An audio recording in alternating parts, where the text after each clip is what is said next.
پہلا لہجہ میری فہرست کا آپ کی سماعتوں کے منصفانہ عدالت تک پہنچنا ہے۔ گزارش گزار ہوں رول نمبر 650 سے آپ تشریف لائیں۔ رول نمبر 650 مسابقہ خطاب۔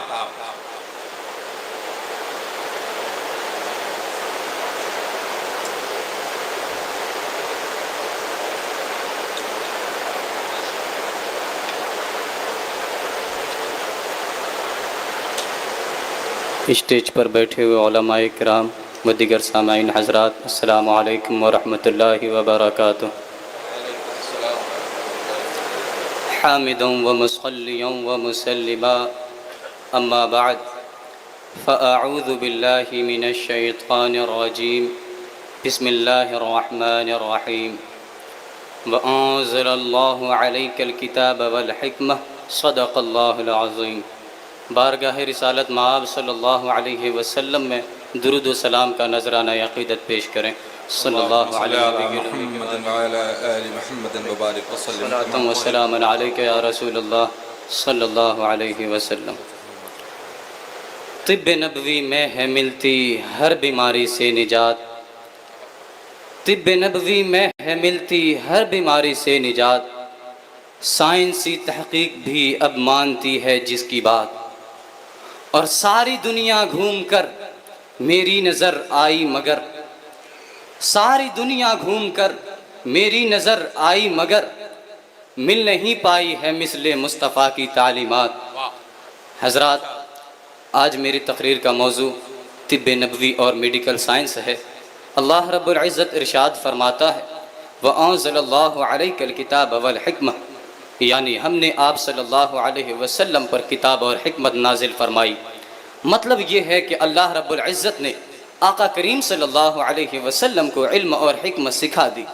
کسی چیز کا علم اس کے بنانے والے سے زیادہ اور کون جان سکتا ہے؟ تو جس نے اس سے براہ راست سیکھا، اس کے علم و حکمت کا عالم کیا ہوگا۔ مشکات شریف کتاب الطب والرقاء میں ایک حدیث شریف حضرت ابو ہریرہ رضی اللہ عنہ سے منقول ہے، قال رسول اللہ صلی اللہ علیہ وسلم ما انزل اللہ داء الا انزل له شفاء، یعنی یہ کہ اللہ رب العزت نے کوئی ایسی بیماری نہ بنائی جس کے لیے شفا نہ اتاری ہو۔ اس حدیث کی تشریح کرتے ہوئے علامہ احمد یار خان نعیمی علیہ الرحمہ مرآت المناجیح شرح مشکات المصابیح میں تحریر فرماتے ہیں کہ موت اور بڑھاپے کے سوا تمام امراض کی دوائیں ہیں۔ جب اللہ تعالیٰ کسی کو شفا دینا چاہتا ہے تو طبیب کا دماغ اس کی دوا تک پہنچ جاتا ہے، ورنہ طبیب کا دماغ الٹا چلتا ہے اور علاج غلط کرتا ہے۔ حضرات، طب نبوی جیسا کہ نام سے ظاہر ہے نبی کریم صلی اللہ علیہ وسلم کی احادیث اور سنت پر مبنی ہے۔ اس کا بنیادی منبع قرآن کریم اور احادیث نبویہ ہیں۔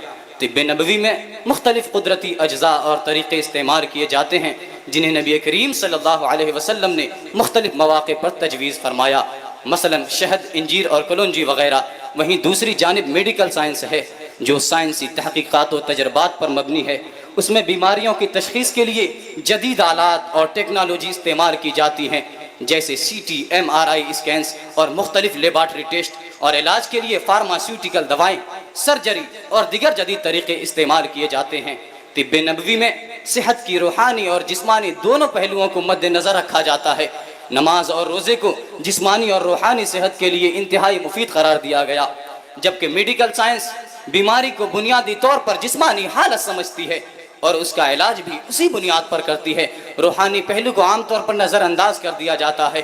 علاج نبوی جس قدر اہم اسی قدر آسان اور ارزاں بھی ہے۔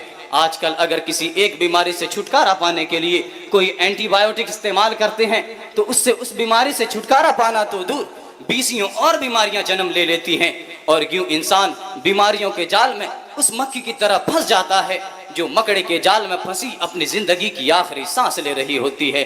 حضرات گرامی وقار، ڈاکٹر خالد غزنوی اپنی کتاب طب نبوی اور جدید سائنس صفحہ نمبر 19 میں لکھتے ہیں کہ 20ویں صدی کے وسط تک دل اور گردہ کی بیماریوں، نفخ، کھانسی اور زکام کے علاوہ نیمونیا کی بہترین دوائی برانڈی سمجھی جاتی رہی ہے۔ اب علم الامراض کے ماہرین کہتے ہیں کہ برانڈی جسم کے دفاعی نظام کو مفلوج کرتی ہے، اسے پینے کے بعد پھیپھڑوں میں حفاظتی اقدام مفلوج ہو جاتے ہیں اور دماغ کے کھلیے مستقل طور پر ضائع ہو جاتے ہیں اور جگر تباہ ہو جاتا ہے۔ میرے دوستو، آج یہ سائنٹسٹ اس طرح کے انکشافات پیش کر رہے ہیں، حالانکہ 1400 سال پہلے ہی آقا کریم صلی اللہ علیہ وسلم نے ہمیں انگور سے بیماری کے بارے میں بتا دیا تھا۔ مسند احمد کی حدیث نمبر 18787 میں ہے کہ جب طارق بن سوید رضی اللہ عنہ نے پوچھا تھا کہ یا رسول اللہ، کیا ہم انگور کو نچوڑ کر ان کی شراب مریض کو بطور علاج پلا سکتے ہیں؟ تو آقا کریم صلی اللہ علیہ وسلم نے فرمایا تھا، اس میں شفا تو نہیں لیکن نیری بیماری ہے۔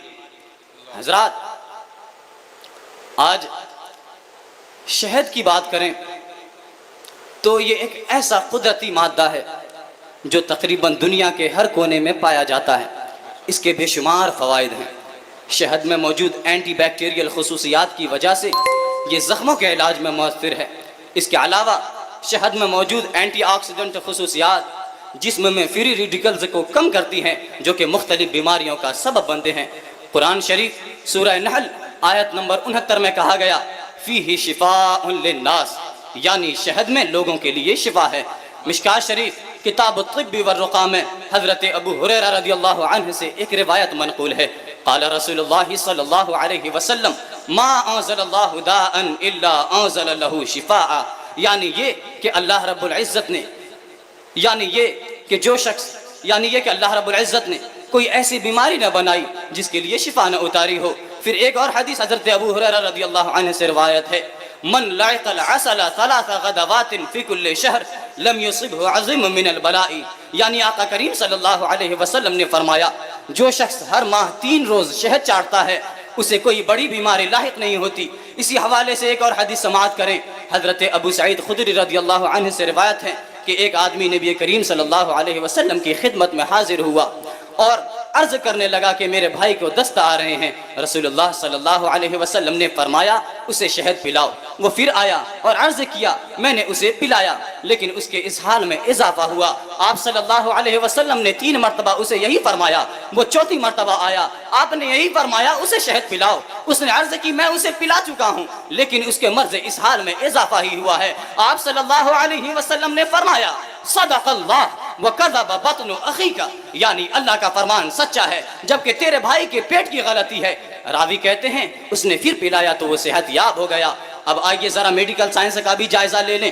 2009 کے ایک general of chemical and pharmaceutical research کے بعد ہنی اینڈ ہیلتھ نامی ایک آرٹیکل شائع ہوا جس کے ریسرچ سے پتہ چلا ہے کہ شہد کے مختلف فوائد ہیں جن میں اینٹی بیکٹیریل، اینٹی انفلیمیٹری اور اینٹی آکسیڈنٹ خصوصیات شامل ہیں۔ تحقیق میں شہد کو جلدی بیماریوں، معدے کے مسائل اور زخموں کے علاج میں مؤثر پایا گیا۔ ڈاکٹر خالد غزنوی اپنی کتاب طب نبوی اور جدید سائنس صفحہ نمبر 180 میں لکھتے ہیں کہ ڈائبٹیز کے مریضوں کو مٹھاس کی ممانعت ہوتی ہے۔ شہد میٹھا ہے مگر اس کے باوجود شوگر کی بیماری میں مضر نہیں۔ چنانچہ ایک پاکستانی سیاستدان کو ڈائبٹیز کی بیماری تھی۔ وہ سالانہ پڑتال اور علاج کے لیے نیو یارک پالی کلینک میں داخل ہوئے۔ ان کو 20 دن زیر مشاہدہ رکھنے کے بعد ڈاکٹروں نے اشیاء خورد و نوش کی ایک فہرست تیار کر کے دی کہ اگر وہ اس فہرست کے اندر رہیں گے تو ان کی بیماری قابو میں رہے گی۔ اس فہرست میں کسی قسم کی مٹھاس شامل نہ تھی۔ انہوں نے ڈاکٹروں سے پوچھا کہ اگر وہ چائے، دودھ اور دہی کو میٹھا کرنے کے لیے اسکرین جو کہ ایک قسم کا شکر ہوتا ہے اس کے بجائے شہد ڈال لیا کریں تو کیسا رہے؟ ڈاکٹروں نے اس عمل کی شدید مخالفت کی تو انہوں نے ان کو بتایا کہ وہ اس سارے عرصے میں روزانہ 6 بڑے چمچے شہد پیتے رہے ہیں اور شہد کی اتنی معقول مقدار کے باوجود ان کے پیشاب اور خون میں شکر کی مقدار بڑھ نہ سکی۔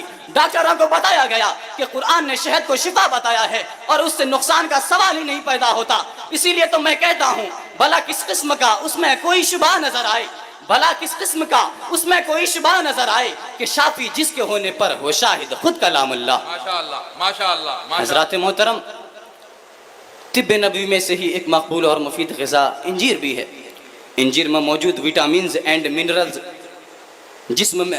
جسم کو بہتر بناتے ہیں۔ اس کے علاوہ انجیر میں موجود فائبر قبض کو ختم کرتا ہے اور ہاضمے کو بہتر بناتا ہے۔ اللہ رب العزت نے ارشاد فرمایا، والتین، یعنی انجیر کی قسم۔ ذرا سوچیں، جب اللہ رب العزت نے اس کی قسم یاد فرمائی تو اس کی فضیلت و افادیت کا کیا عالم ہوگا۔ اتنا ہی نہیں، انجیر کا ذکر حدیث شریف میں بھی ملتا ہے۔ امام دیلمی کی کتاب مسند فردوس باب الکاف میں حضرت ابو ذر رضی اللہ عنہ سے ایک روایت ہے، نبی کریم صلی اللہ علیہ وسلم نے ارشاد فرمایا، انجیر کھاؤ۔ اگر میں یہ کہوں یہ وہ پھل ہے جو کہ جنت سے نازل ہوا ہے تو کہہ سکتا ہوں، کیونکہ جنت کے پھلوں میں گٹھلی نہیں ہوتی، تو اسے کھاؤ، اس لیے کہ یہ بواسیر کو ختم کرتا ہے اور گٹھیاں یعنی جوڑوں کے درد میں فائدہ پہنچاتا ہے۔ اب آئیے ذرا میڈیکل سائنس کا رخ کرتے ہیں۔ روزنامہ منصف حیدرآباد میں چھپے ہوئے ایک آرٹیکل میں سائنسی تحقیق پیش کیا گیا، جس میں کہا گیا ہے انجیر کے بے شمار فوائد ہیں۔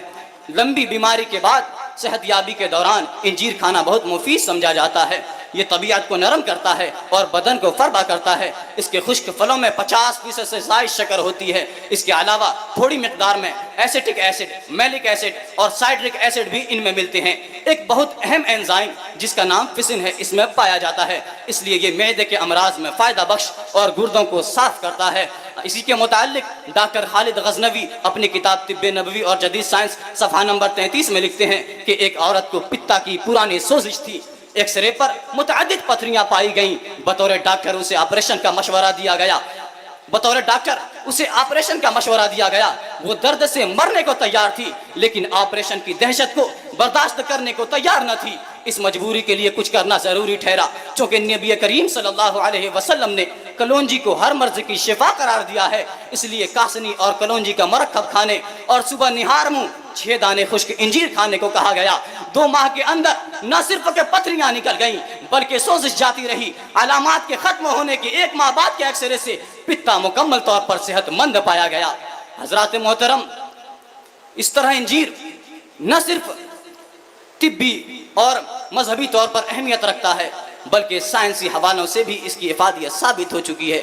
میرے دوستو، شہد و انجیر کے علاوہ زیتون، تربوز، جو، مہندی، سرما، کھجور اور لوبان وغیرہ بہت سی ایسی چیزیں ہیں جو طب نبوی میں بڑی کارآمد